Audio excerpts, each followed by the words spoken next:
Now, let me take you through some information that India Today receives on the FIR that's been registered with this regard. An FIR that's been filed on the no violence mentions quite some horror that has unfolded in Nu district.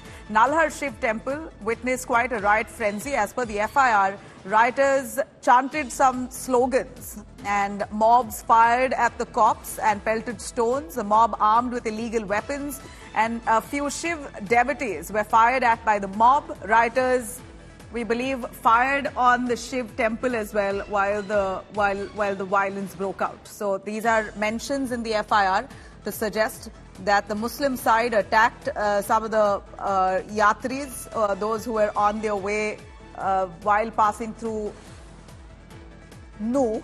They were attacked and rifles, guns were used to attack. And this is a question, where did both sides manage to access arms? Shreya Chatterjee joins us live from Nu, Haryana. Shreya, give us more on the real situation on ground and more importantly on this FIR that suggests that there were some religious chants that were made. Is it true that pro-Pakistan slogans were raised?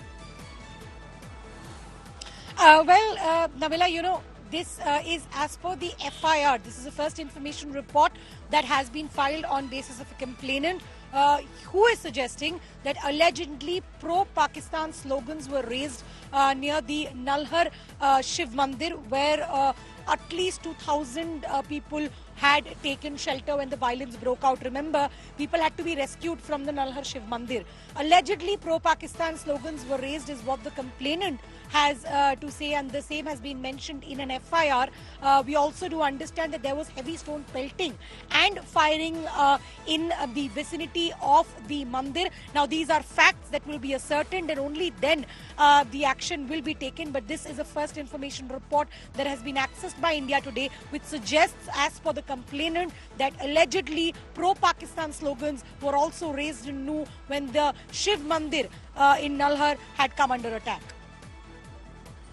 All right, Shreya, you know, this FIR suggests that that people had arms, and that's what's very clear here, that they had arms with them. They had guns such as AK-47. This is what has been alleged. Now, the police has to give us more clarity on whether the complaints filed are legit. And of course, we know that the two home guards were shot dead. Who shot them? What kind of rifles and weapons were used?